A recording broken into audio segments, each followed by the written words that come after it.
15 नवंबर को हम पार्लियामेंट का घेराव करेंगे। 15 लाख लोगों का आह्वान कर रहे हैं कि हम 15 लाख लोग ठगी पीड़ित जमाकर्ता परिवार इकट्ठे होंगे पार्लियामेंट।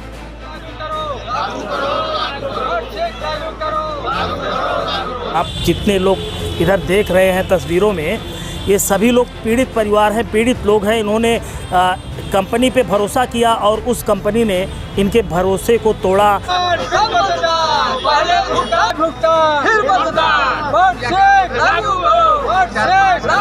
लाखों लाख लोग कम से कम होंगे ठगी पीड़ित, और हमारे अंदाज से कम 25,000 के वक्त इसमें काम करने वाले हमारे मिर्जापुर जिला के। आज़ादी के बाद आज़ाद भारत में अभी भी लोग चिट फंड कंपनियों के द्वारा ठगे जा रहे हैं और अपनी गाढ़ी कमाई को इनके झांसे में फंस जाते हैं और अपना सब कुछ लुटा देते हैं। ऐसे में हमारे साथ में दिल्ली से आए हुए हैं मदन लाल आज़ाद जी, और उनसे जानना चाहेंगे कि आखिर इनका क्या अभियान है और क्यों इन्होंने चिट फंड कंपनियों के खिलाफ एक अभियान छेड़ रखी है पूरे देश में। जी आज़ाद जी, ये बताइए, आप मिर्ज़ापुर में आए हुए हैं, तो आज आपका क्या प्लान है और क्या मांग है? देखिए साहब, मेरा जो प्लान था ये था कि डीएम साहब को एक विस्तृत ज्ञापन दिया जाए और जो चिट फंड कंपनीज़ या सोसाइटीज़ के खिलाफ भारत सरकार ने कानून पारित किया है, अनियमित जमा योजनाएं पाबंदी कानून 2019, जिसे बट्स एक्ट 2019 भी बोल देते हैं, उसकी अनुपालना सुनिश्चित हो। 2019 से पहले देश में कोई कानून नहीं था ऐसा जो ठगी पीड़ितों के भुगतान की गारंटी देता हो। तो एक कानून बन गया, तो मैं समझता हूँ सफल हूँ। अब मैं मर भी जाऊँगा तो लोग लड़ते रहेंगे, कानून है उसकी अनुपालना करो, सब पैसे दो हमारे जब कानून है। मैं पिछले 25 अगस्त से 15 नवंबर तक लगातार पूरे देश में हर जनपद में जा रहा हूँ। उसी क्रम में आज आया हूँ, मैंने उसको मिशन भुगतान भारत यात्रा नाम दिया है। तो आज आपके जनपद में यहाँ मिर्ज़ापुर आया हूँ और उसमें यही होता है कि हम प्रत्येक जनपद के डीएम साहब को ज्ञापन देते हैं और उनसे मांग करते हैं कि साहब ये कानून कहता है, आपको कॉम्पिटेंट अथॉरिटी अपॉइंट किया है शासन ने, तो आप इसका पालन करें। अपने यहाँ कम से कम एक बोर्ड लगवाएं, पट्टिका लगवा दें कि भाई आप अंडर बट्स एक्ट 2019 अथॉरिटी हैं, कॉम्पिटेंट अथॉरिटी हैं। अभी आपको लग रहा है कि इस पे कुछ वर्क हो रहा है कि बस सोए हुए हैं, सब कागजी कोरम पूरा किया जा रहा है? वर्क कुछ नहीं हो रहा, ये अफसोस की बात है। कागजी कोरम कंप्लीट है, शासनादेश जारी हो चुका है, अधिसूचनाएं जारी हो चुकी हैं, कॉम्पिटेंट अथॉरिटी अपॉइंट हो गई हैं। स्पेशल जो फास्टैग कोर्ट बननी थी वो प्रत्येक जनपद में अपॉइंट हो गई है। 15 नवंबर को हम पार्लियामेंट का घेराव करेंगे। 15 लाख लोगों का आह्वान कर रहे हैं कि हम 15 लाख लोग ठगी पीड़ित जमाकर्ता परिवार इकट्ठे होंगे पार्लियामेंट पे, और जब इतनी बड़ी भीड़ जागेगी, पार्लियामेंट घेरेगी, तो रातों रात हो जाएगा। जैसे नोटबंदी रातों रात हुई, जीएसटी रातों रात हुआ, ये एक्ट भी रातों रात ही लागू कर दिया था।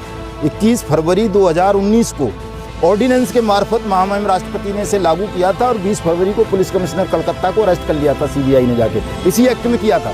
किया तो ये भी रातों रात ही था, लेकिन उसके बाद कहीं भी इस एक्ट का कहीं ठीक से अनुपालना हुई नहीं। प्राय माना जाता है कि चिट फंड कंपनियों की जो संरचना है कलकत्ता से ही चालू हुई। सबसे ज़्यादा पीड़ित शोषित अगर कोई है तो कलकत्ता, फिर आप छत्तीसगढ़, फिर उसके बाद बिहार और यूपी में आते हैं। जी बिल्कुल बिल्कुल ठीक बात है।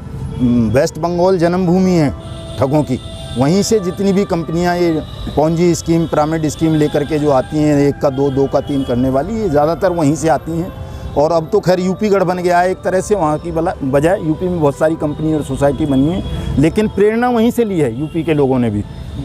तो ये बिल्कुल बात ठीक है और इनका सब सफाया होना चाहिए। हम तो ठगमुक्त बेईमान रहित राष्ट्र का निर्माण चाहते हैं ताकि देश में एक अच्छी संस्कृति का विकास। मेरा नाम देवी शंकर शुक्ला है, मैं बिहसला बाज़ार से बिलोंग करता हूँ। जहाँ तक रही बात है सिस्टम की, तो सिस्टम तो हमारे माननीय राष्ट्रीय अध्यक्ष जी ने बता ही दिया कि जो chit fund money circulation act है, इसके अंतर्गत 4 प्रकार के कंपनियों को गाइडलाइन देती है जो संस्था।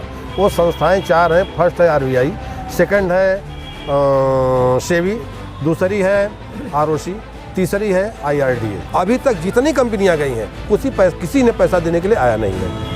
तो शुक्ला जी ये बताइए कि मिर्ज़ापुर में ऐसी कितनी कंपनियां थी? दर्जनों थी। हाँ। और दूसरा ये कि मिर्ज़ापुर में कितने लोग पीड़ित परिवार होंगे, कितने लोग होंगे जो कि ऐसी ठगी का शिकार हुए? करीब करीब मान के चलिए कि आंकड़ा तो नहीं है, लेकिन इतना जरूर है कम से कम नियर अबाउट लाखों के ऊपर होंगे, जो कि सेबी के गाइडलाइन पर भी हैं, आरओसी के भी हैं, आरबीआई के भी गाइडलाइन पर हैं। हमने आरबीआई के गाइडलाइन का थोड़ा सा प्रकाश आपको डाला।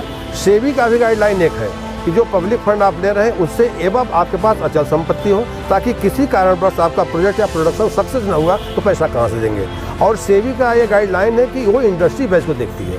तो अब उनके पास एसेट्स हैं, एसेट्स चालू नहीं हुए हैं, तो अब पब्लिक का पैसा भुगतान कहाँ से करें।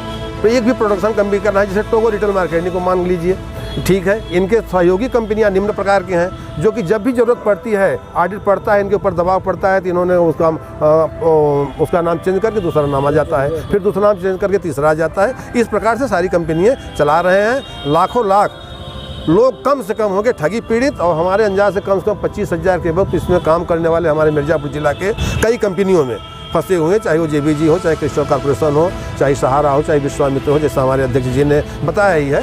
तो हम इस पर ज़्यादा क्या कहेंगे, हम अपनी लड़ाई लड़ रहे हैं। हमें उम्मीद है कि हमारे राष्ट्रीय अध्यक्ष जी के द्वारा जो हमको मिला है, गाइडलाइन मिला है, वो ये मिला है कि ये वर्ष 90 जो है, ये जब लागू हो जाएगा तो ये DM सक्षम अधिकारी जो नियुक्त नहीं हुए हैं, जो तनख्वाह ले रहे हैं आज तक, वो मतपेटिका लगाया ही नहीं है। तो हम ये चाहेंगे कि वो एक्ट के अंतर्गत होता है कि हमारे यहाँ के मंडलायुक्त जो हैं वो अधिकृत हैं, और उनके देखरेख में हमारा ये 180 दिवस के अंदर ये भुगतान होना चाहिए, ऐसा सर्कुलर में है।